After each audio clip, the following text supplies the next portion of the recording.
పెళ్లి 8, 9 నెలలు అయినప్పటికీ అందులో 4 నెలలు ఒకటిగా ఒకే ఇంట్లో ఉన్నారు. ఈ 4 నెలల కాలంలో ఈ అమ్మాయిని ఆ అబ్బాయి కనీసం టచ్ కూడా చేయలేదు. ఈ అబ్బాయి ఈ అమ్మాయిని అస్సలు కనీసం తాకనే లేదు.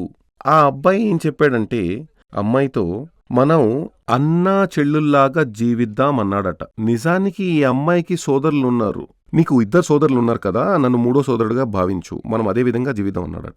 బయట ప్రపంచానికి భార్యాభర్తల్లాగా ఉందాం, కానీ బెడ్రూమ్లో మాత్రం అన్నా చెల్లెల్లాగా జీవిద్దాం, ఎందుకంటే నాకు సెక్స్లో ఆసక్తి లేదు అని చెప్పాడట.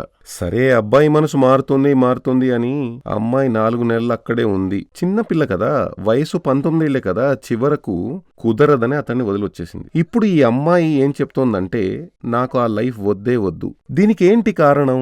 ఈ విషయానికి వస్తే నక్షత్ర పొంతనే 4 మాత్రం ఉంది. నక్షత్ర పొంతనం 10,